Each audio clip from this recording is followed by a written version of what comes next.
अस्सलाम वालेकुम स्टूडेंट्स, मैं हूं आपका टीचर जुबैर। स्टार्ट करते हैं अपना आज का लेसन। आज हम करने जा रहे हैं एक्सरसाइज 2A और एक्सरसाइज 2A का क्वेश्चन नंबर 12 हम सॉल्व करेंगे। और क्वेश्चन नंबर 12 मैं रीड कर लेता हूं। In a certain year James put $600 in a bank at the end of the March and $400 in the same bank at the end of the June. ठीक है, तो एक साल के अंदर जेम्स ने जो है वो $600 बैंक में रखवाए, ठीक है, या बैंक में जमा करवाए वो मार्च के एंड में, ठीक है, और $400 जो है उसी बैंक में उसने जून के एंड में पैसे जमा करवाए। ठीक है, यानी एक साल के अंदर जो है जेम्स ने मार्च के एंड के ऊपर $600 जमा करवाए और उसी बैंक में फिर उसने जून के एंड में $400 जो है वो अपने अकाउंट में जमा करवाए। The bank offers 3% per annum simple interest. ठीक है, तो बैंक जो है उसको 3% जो है वो सिंपल इंटरेस्ट जो है वो ऑफर कर रहा है। ठीक है, find the total amount of gem received from the bank at the end of the December in the year. तो आपने बताना है कि साल के एंड के ऊपर यानी दिसंबर के एंड पे उसके बैंक अकाउंट में कितनी रकम जो है वो हो जाएगी। देखिए, उसने पहले $600 जमा करवाया, फिर उसने जून के एंड में $400 और जमा करवाए। अब साल एंड होने के बाद दिसंबर के एंड पे उसका 3% इंटरेस्ट रेट के साथ कितना इंटरेस्ट बन जाएगा। ठीक है, और इंटरेस्ट के साथ उसकी टोटल कितनी अमाउंट हो जाएगी ये आपने कैलकुलेट करना है। ठीक है, तो स्टार्ट करते हैं इस क्वेश्चन को। सबसे पहले जो हमारे पास प्रिंसिपल अमाउंट गिवन है वो है हमारे पास $600। ये वो अमाउंट थी जो उसने सबसे पहले बैंक में सबमिट करवाई और ये कब करवाई, मार्च के एंड पे। ठीक है, और इसका इंटरेस्ट रेट जो है बैंक ऑफर कर रहा है वो है 3%। फिर जो टाइम पीरियड है, देखें, सबसे पहले अमाउंट $600 उसने जमा करवाई मार्च के एंड पे और मार्च से लेके जून के एंड तक हमारे पास बनते हैं 3 मंथ्स। ठीक है, 3 मंथ्स तक उसके बैंक में कितनी अमाउंट थी, $600। तो मैं अब सबसे पहले इंटरेस्ट निकालता हूँ $600 का, कितने मंथ्स के लिए, 3 मंथ्स के लिए, मार्च के एंड से लेके जून के एंड तक। सबसे पहले तो हम इसका इंटरेस्ट निकाल लेते हैं। ठीक है, तो 3% इसका रेट था और टाइम पीरियड जो है हमारे पास आ जाएगा मार्च से लेके जून के एंड तक हमारे पास 3 मंथ्स आ जाएंगे। अब 3 को जो है ना मैं डिवाइड कर लेता हूँ 12 से, क्योंकि साल में जो है वो 12 मंथ्स होते हैं। 12 से डिवाइड करने से ये जो है हमारे पास आंसर ईयर्स में आ जाएगा। ठीक है, क्योंकि हमारे पास 3 मंथ्स थे, 3 को 12 से डिवाइड करेंगे, ये हमारे पास आंसर ईयर्स में आ जाएगा। ठीक है, तो इन दोनों को डिवाइड करेंगे तो आ जाएगा 0.25 ईयर। ठीक है, ये डेसिमल के अंदर आ जाएगा। ये इसका टाइम पीरियड बनता है 3 मंथ्स यानी कि 0.25 ईयर। ठीक है, इसका इंटरेस्ट सबसे पहले हम सिंपल इंटरेस्ट कैलकुलेट करते हैं। सिंपल इंटरेस्ट का फार्मूला होता है PRT डिवाइडेड बाय 100। ठीक है, अब वैल्यूज़ में यहाँ पुट कर लेता हूँ। प्रिंसिपल अमाउंट हमारी है यहाँ पे 600 और रेट हमारे पास है 3 और जो हमारे पास ईयर्स हैं वो हमारे पास 0.25 ईयर। ठीक है, और डिवाइड बाय आ जाएगा हमारे पास 100। ठीक है, तो टाइम पीरियड, रेट और प्रिंसिपल अमाउंट हमने पुट कर लेनी है, हमारे पास इसका सिंपल इंटरेस्ट आ जाएगा। अब देखें यहाँ पे 600 और ये 100 इसकी कटिंग हो रही है, 2 जीरोस यहाँ पे कट जाएंगे, 6 3 आ जाएगा हमारे पास 18 और मल्टीप्लाई 0.25। 18 को 0.25 से करेंगे तो आ जाएगा हमारे पास $4.50। ठीक है, ये जो है ये अमाउंट आ जाएगी $4 यानी $4.50। ठीक है, ये इंटरेस्ट की अमाउंट आ जाएगी। ओके, अब ये इंटरेस्ट आ जाएगा हमारे पास इस अमाउंट का 3 मंथ्स के लिए। ठीक है, अब ये जो इंटरेस्ट आया ये कौन से टाइम पीरियड के लिए आया, मैं यहाँ पे मेंशन भी कर देता हूँ, मार्च से लेके जून तक का।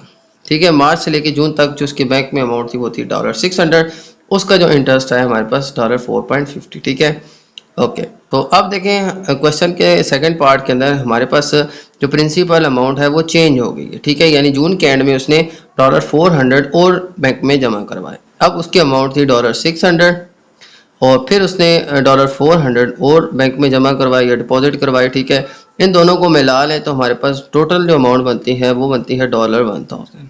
ठीक हो गया, ये हमारे पास टोटल प्रिंसिपल अमाउंट अब बन जाएगी जो हमने अब आगे का इंटरेस्ट कैलकुलेट करना है। ठीक है, तो इसका जो रेट था वो हमारे पास सेम था 3%। ठीक है, और टाइम पीरियड कितना था, टाइम पीरियड देखें जी, हमारे पास जून के एंड पे ये अमाउंट जमा हुई थी। ठीक है, इसको मिला के अब जून से ऑनवर्ड हमारे बैंक में $1000 अमाउंट है। ठीक है, अब $1000 जून से लेके दिसंबर के एंड तक हमारे पास कितने मंथ्स बनते हैं, देखें जून के एंड से देखें तो जुलाई, अगस्त, सितंबर, अक्टूबर, नवंबर, दिसंबर, ये हमारे पास 6 मंथ बनते हैं।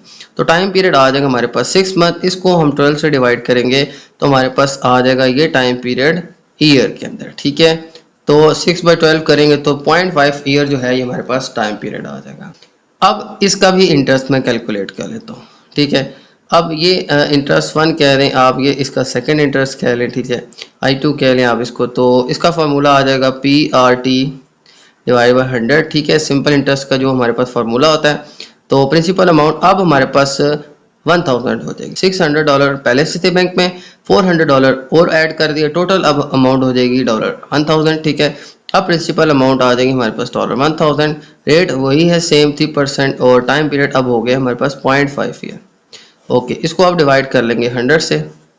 तो अब यहाँ पे देखेंगे 2 जीरो यहाँ पे कट देंगे, 10 को 3 से करेंगे तो आ जाएगा 30 और ये आ जाएगा 0.5। देखें यहाँ पे 0 कट गए थे तो ये 10 बच गया था, 10 को 3 से करेंगे 30 आ जाएगा और ये आ जाएगा 0.5। 30 को 0.5 से करेंगे तो हमारे पास आ जाएगा $15, ठीक है। $15 जो है ये हमारा इंटरेस्ट आ जाएगा जून से लेके दिसंबर के एंड तक, ठीक है। तो ये यहाँ पे मैं टाइम पीरियड लिख लेता हूँ, जून से दिसंबर के एंड तक, ठीक है। तो ये हमारे पास 6 मंथ्स का इंटरेस्ट आ जाएगा, ठीक है, जिसमें हमारी अमाउंट भी बढ़ गई थी, 600 से $1000 हो गई थी, ठीक है। तो अब देखें यहाँ पे हमारे पास टोटल इंटरेस्ट साल का कितना बनता है। देखें टोटल जो है IT या टोटल इंटरेस्ट आ जाएगा इंटरेस्ट 1 प्लस इंटरेस्ट 2। हमारे पास जो पहले 3 मंथ्स का इंटरेस्ट आया था वो आया था हमारे पास $4.50 और उसके बाद जो 6 मंथ का इंटरेस्ट आया वो आया $15।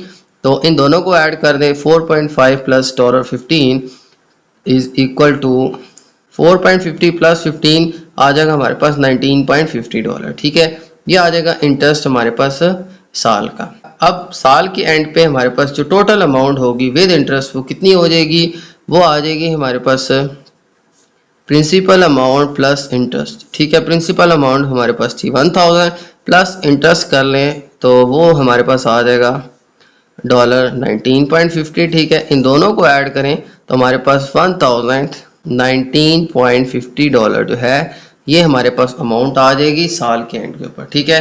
यानी अब उसके बैंक में 1000 नहीं बल्कि 19.50 इंटरेस्ट भी साथ में ऐड अप होके इसकी अमाउंट बढ़ जाएगी और वो $1950 हो जाएगी, ठीक है। ये आ जाएगा स्टूडेंट हमारे इस क्वेश्चन का आंसर। तो इस तरह से स्टूडेंट हम इस क्वेश्चन को सॉल्व करेंगे, ठीक है। ये आ जाएगी हमारे पास साल के एंड के ऊपर अमाउंट, ठीक है, विद 3.5% इंटरेस्ट। ओके, तो ये था स्टूडेंट हमारा क्वेश्चन नंबर 12। चलते हैं नेक्स्ट क्वेश्चन की तरफ। ओके, तो चलते हैं नेक्स्ट क्वेश्चन 13 की तरफ और क्वेश्चन नंबर 13 मैं रीड कर लेता हूँ। A bank increase the rate of simple interest, ठीक है। एक बैंक है उसने जो है वो सिंपल इंटरेस्ट जो था उसका रेट बढ़ा दिया, ठीक है, which it paid to depositor, ठीक है, जो कि वो डिपॉजिटर को पे कर रहा था। डिपॉजिटर वो होता है जो बैंक में पैसे जमा करवाता है, ठीक है। फ्रॉम 3.5% टू 4% पर annum, ठीक है। तो पहले रेट था 3.5%, वो बढ़ा के कर दिया 4%, ठीक है। यानी बैंक ने जो है वो सिंपल इंटरेस्ट का रेट बढ़ा दिया है, ठीक है। तो इंटरेस्ट का रेट 3.5 से 4% कर दिया। Find how much more interest Susan will receive if she deposited $6,400 in the bank for 6 months at the new interest rate, ठीक है। तो आपने ये बताना है कि सुजन जो है अगर उसने $6,400 जमा करवाए हैं 6 मंथ के लिए, ठीक है, तो वो नए इंटरेस्ट के साथ कितना मजीद जो है वो इंटरेस्ट वसूल करेगी। यानी आपने कंपेयर करना है कि जो पुराना इंटरेस्ट था और जो नया इंटरेस्ट रेट है यानी 3.5% और 4% दोनों के हिसाब से देखें तो कितना मजीद वो इंटरेस्ट अब नए रेट पे लेगी, ठीक है। तो स्टार्ट करते हैं इस क्वेश्चन को, फिर मैं आपको साथ साथ गाइड कर देता हूँ, ठीक है। सबसे पहले देखें तो हमारे पास जो प्रिंसिपल अमाउंट है ना वो हमें गिवन है $6,400, ठीक है। और फिर इसके अलावा हमारे पास जो टाइम पीरियड है वो हमारे पास है 6 मंथ। 6 को मैं 12 से डिवाइड कर लूँगा, हमारे पास आ जाएगा 0.5 ईयर, ठीक है। ये हमारा ईयर के अंदर हमारे पास टाइम पीरियड होता है, तो 6 मंथ से 12 से डिवाइड करेंगे तो 0.5 ईयर आ जाएगा, ठीक है, यानी हाफ ईयर आ जाएगा या 0.5 ईयर। ओके, अब इंटरेस्ट के रेट हमें दो गिवन है। I1 ये हमारा ओल्ड इंटरेस्ट रेट था 3.5% पर annum, ठीक है। और हमारे पास जो न्यू इंटरेस्ट रेट है वो I2 कह लें आप, ठीक है, और इसका जो रेट है वो है 4% पर annum, ठीक है। ये हमारे पास इंटरेस्ट रेट दोनों बैंक के आ गए हैं, ठीक है। हमने अब बताना है कि सुजन जो है वो पिछले रेट के हिसाब से वो कितना ज़्यादा जो है वो इंटरेस्ट वसूल करेगी।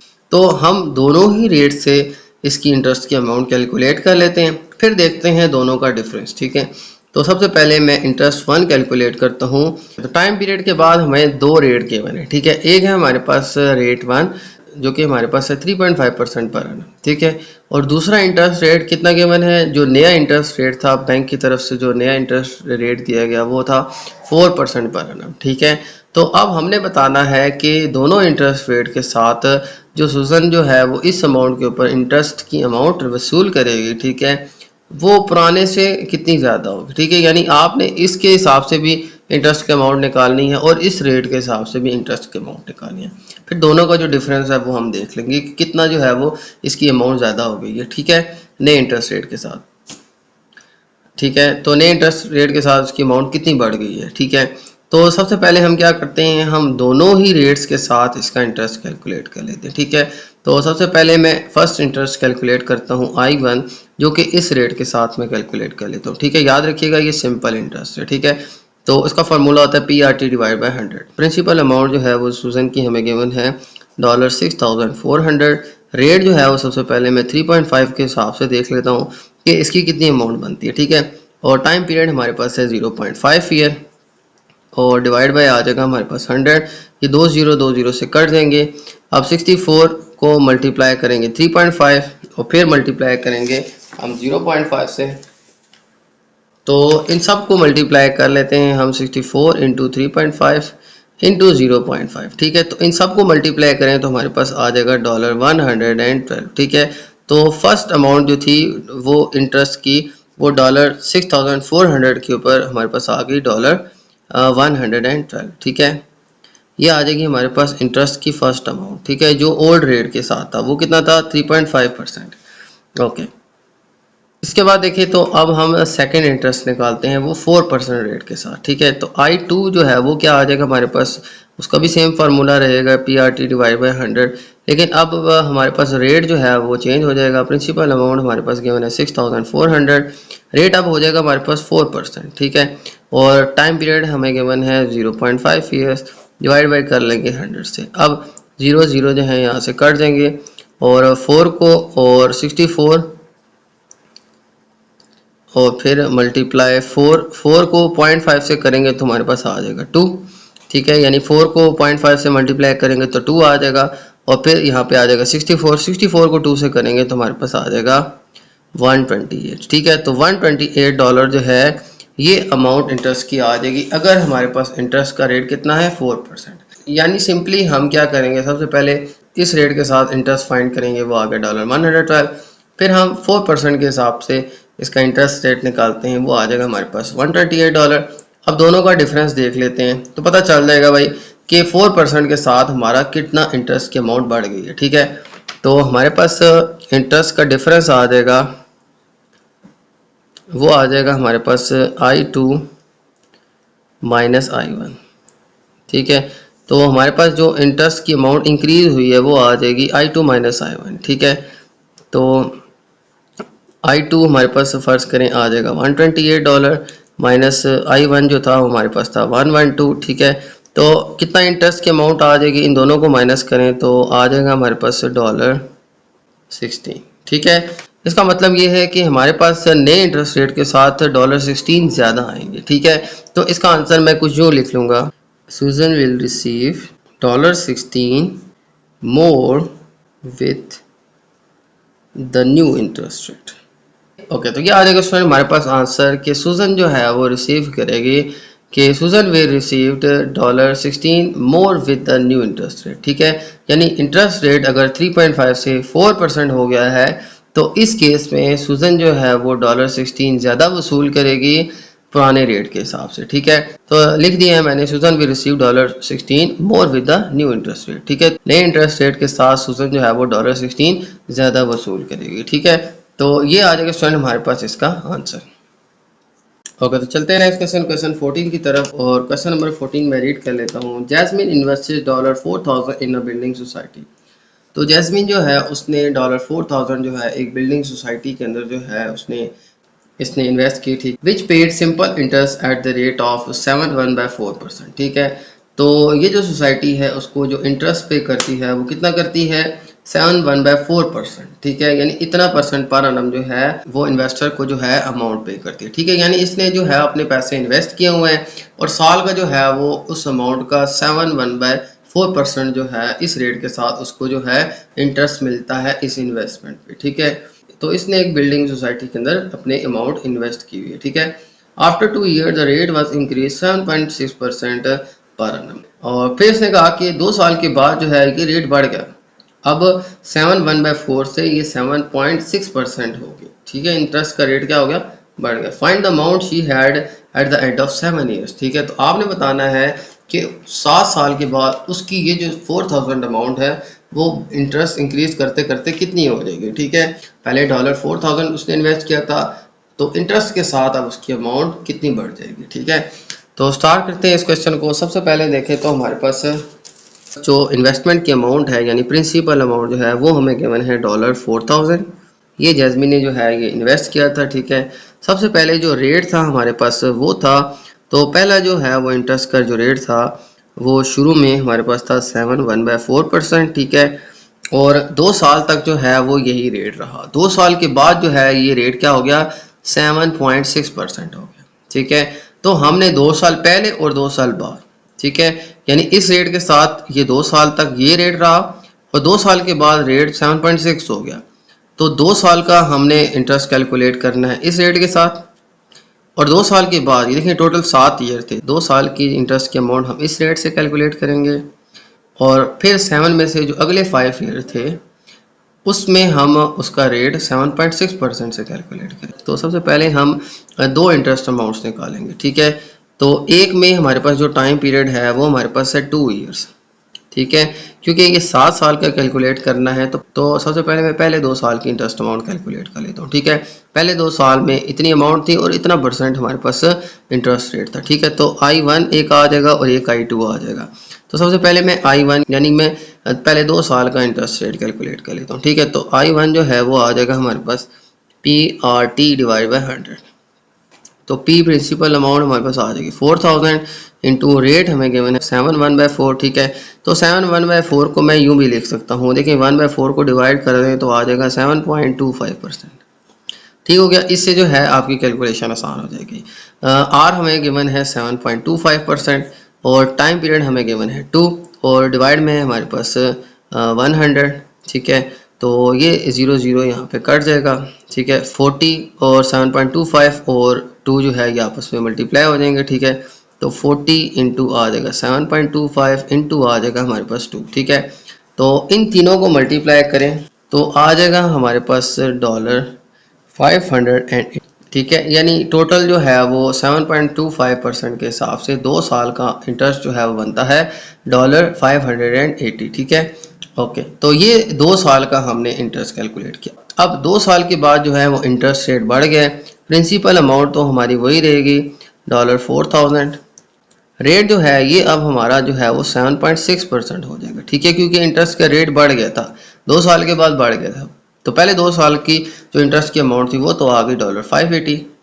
अब अगले 5 साल की जो इंटरेस्ट की अमाउंट वो इस रेट के हिसाब से हम कैलकुलेट करेंगे, ठीक है। तो टाइम पीरियड जो है वो अब है हमारे पास 5 ईयर्स।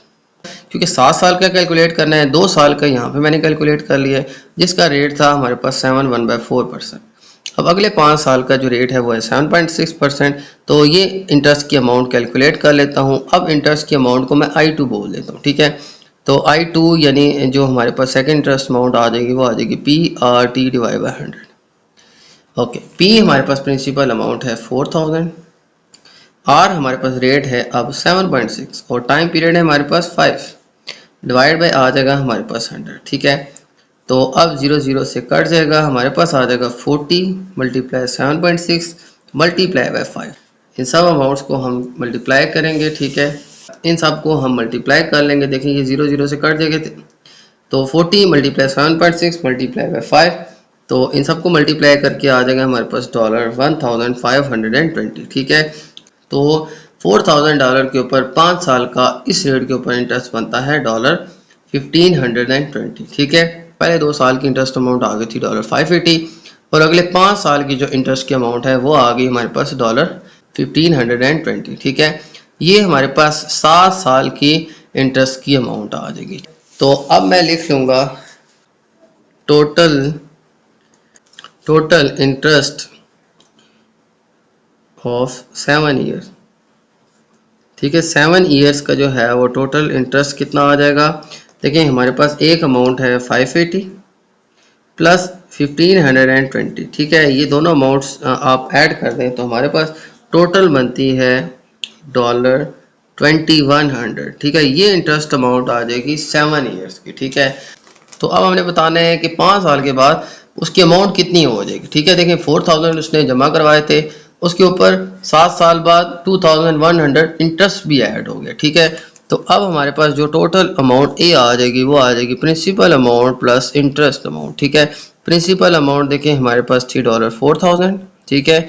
और फिर उसमें इतना इंटरेस्ट और ऐड हो जाएगा 2100, ठीक है। तो आ जाएगा हमारे पास $6100, यानी इसकी 7 साल के बाद टोटल अमाउंट जो आ जाएगी वो आ जाएगी $6100, ठीक है। 4000 इन्वेस्ट किया था, 2100 इसमें इंटरेस्ट ऐड हो जाएगा, टोटल हो जाएगी 6100, ठीक है। ओके, तो ये था स्टूडेंट हमारा क्वेश्चन नंबर 14। तो अब चलते हैं हम नेक्स्ट क्वेश्चन की तरफ। ओके, चलते हैं नेक्स्ट क्वेश्चन 15 की तरफ। और क्वेश्चन नंबर 15 में रीड कर लेता हूँ। Daniel deposits a certain some of money in a bank, ठीक है। डैनियल ने जो है वो कुछ सम ऑफ मनी जो है वो बैंक में जमा करवाई है, ठीक है, डिपॉजिट की है। If the simple interest rate of the bank decrease from 3.4% पर annum टू 3.2% पर annum। अगर जो है बैंक का इंटरेस्ट रेट जो है वो घट गया है, ठीक है, यानी डिक्रीज हो गया है। कितना 3.4% से वो कम होके हो गया 3.1/2% पर annum, ठीक है। यानी इंटरेस्ट का रेट जो है वो डिक्रीज हो गया है। डैनियल इंटरेस्ट फिर इंक्रीज बाय $50 ईयर, ठीक है। तो डैनियल का जो इंटरेस्ट था वो उसने कहा जी $50 पर ईयर जो है वो इंक्रीज हो रहा है, ठीक है। Find the sum of money he deposit. तो आपने बताना है कि कितनी सम ऑफ मनी जो है वो उसने बैंक में डिपॉजिट करवाई है, ठीक है। तो स्टार्ट करते हैं इस क्वेश्चन को। सबसे पहले देखें हमारे पास जो है सम ऑफ मनी जो है यानी इसकी टोटल जो प्रिंसिपल अमाउंट जो है ये हमने फाइंड करनी है, ठीक है। और हमारे पास जो इंटरेस्ट का जो रेट गिवन है, ठीक है, हमारे पास दो रेट गिवन है R1 एंड R2। हमारे पास जो ओल्ड इंटरेस्ट रेट था वो था हमारे पास 3/4%, ठीक है। और जो न्यू रेट था वो हमारे पास है 3/1/2%, ठीक है। ये दो रेट जो है ये हमें इसके गिवन है, ठीक है। ये 3/4% से कम होके हो गया है 3/1/2%, ठीक है। ओके, तो अब देखें हमारे पास, ठीक है। तो अब देखें हमारे पास ये हमारे पास रेट्स गिवन है। हमारे पास जो है वो हमारे पास जो है अकॉर्डिंग टू स्टेटमेंट जो है वो कुछ यूँ है कि हमारे पास जो इंटरेस्ट है, टोटल इंटरेस्ट 2 माइनस इंटरेस्ट 1, अगर इनको हम माइनस करें तो हमारे पास टोटल जो है वो $50 आ जाता है, ठीक है। I2 minus I1 equals to $50, ठीक है। यानी कि अगर हम अमाउंट ऑफ इंटरेस्ट 2 उसमें से माइनस करें अमाउंट ऑफ इंटरेस्ट 1 तो हमारे पास जो टोटल दोनों रेट्स के साथ जो इंटरेस्ट जो है उसका डिफरेंस आता है $50, ठीक है। ये हमें जो है क्वेश्चन के अंदर बताया गया था। हमारे पास I2 माइनस I1, ठीक है। I2 एक अलग रेट से है, I1 अलग रेट से है, ठीक है। दोनों का जो डिफरेंस आएगा हमारे पास आएगा $50, ठीक है। तो इंटरेस्ट रेट चेंज होने से हमारे पास जो है वो $50 का डिक्रीज हुआ। तो हमारे पास I2 माइनस I1 जो है वो आ जाएगा $50। I का फार्मूला होता है हमारे पास PRT डिवाइड बाई 100 और यहाँ पे भी I का फार्मूला आ जाएगा PRT डिवाइड बाई 100, ठीक है। अब यहाँ पे जो रेट है वो एक मैं ये लिख लेता हूँ और एक ये लिख लेता हूँ, ठीक है। और दोनों को फिर मैं सॉल्व कर लेता हूँ और P जो है प्रिंसिपल अमाउंट को हमने लेट कर लिया था X, ठीक है। तो यह आ जाएगा हमारे पास $50, ठीक है। तो इसके बाद देखें अब यहाँ पे प्रिंसिपल अमाउंट को हमने X लेट कर लिया था और R जो है हमारे पास है रेट, ठीक है। रेट जो है वो हमारे पास एक रेट गिवन है 3/4, एक है 3/1/2, ठीक है। तो ये जो रेट 3/4 है इसको मैं यूँ भी लिख सकता हूँ 3.75%, ठीक है। और ये 3/1/2 जो रेट है इसको हम यूँ लिख सकते हैं 3.5%, ठीक हो गया। इस तरह से स्टूडेंट हम इस रेट को लिख सकते हैं। अब हमारे पास आ जाएगा P प्रिंसिपल अमाउंट X कर देंगे। रेट हमारे पास जो है एक है हमारे पास 3.75, टाइम पीरियड था हमारे पास 1 ईयर, डिवाइड बाय हम कर देंगे 100 से, माइनस ये आ जाएगा प्रिंसिपल अमाउंट X। रेट हमारे पास है अब 3.5, ठीक है। और टाइम पीरियड हमारे पास आ जाएगा 1 डिवाइड बाय आ जाएगा हमारे पास 100, ठीक है। ये आ जाएगा हमारे पास इक्वल्स टू 50। अब देखें यहाँ पे ये 1 है, 1 इससे मल्टीप्लाई होगा तो 1 ही आ जाएगा। इन दोनों को मल्टीप्लाई करके आ जाएगा हमारे पास 3.75x डिवाइड बाई 100 और यहाँ पे आ जाएगा हमारे पास 3.5 को x से करेंगे तो 3.5x डिवाइड बाई 100। ठीक है, ये आ जाएगा हमारे पास इक्वल्स टू 50। ओके, अब 100 और 100 दोनों का डिनोमिनेटर सेम है तो आ जाएगा हमारे पास डिवाइड में 100, ये आ जाएगा 3.75x minus 3.5x equals to 50। ये 100 यहाँ पे डिवाइड हो रहा है तो यहाँ पे आके मल्टीप्लाई हो जाएगा और इन दोनों को माइनस करें तो हमारे पास आ जाएगा 0.25x। ठीक है, 3.75 में से 3.5 माइनस करेंगे तो 0.25x आ जाएगा। ठीक है, और डिवाइड में आ जाएगा हमारे पास 100 और इक्वल्स टू 50। ये 100 यहाँ पे डिवाइड हो रहा है, ये इक्वल्स टू की राइट साइड जाके डिवाइड, ये इक्वल्स टू की राइट साइड पे जाके मल्टीप्लाई हो जाएगा तो आ जाएगा 0.25x इक्वल्स टू 50 इंटू 100। ठीक है, और फिर इसके बाद देखें ये दोनों मल्टीप्लाई हो जाएंगे तो आ जाएगा हमारे पास 5000 और ये आ जाएगा 0.25x। x की वैल्यू फाइंड करनी है, 0.25 जो है यहाँ पे आके डिवाइड हो जाएगा। ठीक है, तो 5000 डिवाइड बाय 0.25। ठीक है, x की वैल्यू जो है वो हमारे पास आ जाएगी, इन दोनों को डिवाइड करें तो हमारे पास आ जाएगा 20,000। ठीक है, तो $20,000 जो है ये हमारे पास आंसर आ जाएगा। ठीक है, यही वो सम ऑफ अमाउंट थी जो कि इसने डिपॉजिट करवाई, तो ये आ जाएगा स्टूडेंट हमारे पास इसका आंसर। तो यही इसकी प्रिंसिपल अमाउंट आ जाएगी $20,000। ठीक है, ये वो सम ऑफ अमाउंट थी जो कि इसने बैंक में डिपॉजिट करवाई। तो ये था स्टूडेंट हमारा क्वेश्चन नंबर 15। उम्मीद है आपको तमाम क्वेश्चन समझ आ गए होंगे। तो मेरी वीडियो अच्छी लगे तो मेरी वीडियो को लाइक कर दीजिएगा, मेरे चैनल को सब्सक्राइब कर दीजिएगा और ये वीडियो अपने बाकी दोस्तों के साथ भी शेयर कर दीजिएगा। इजाज़त चाहते हैं आपसे, अल्लाह हाफिज़।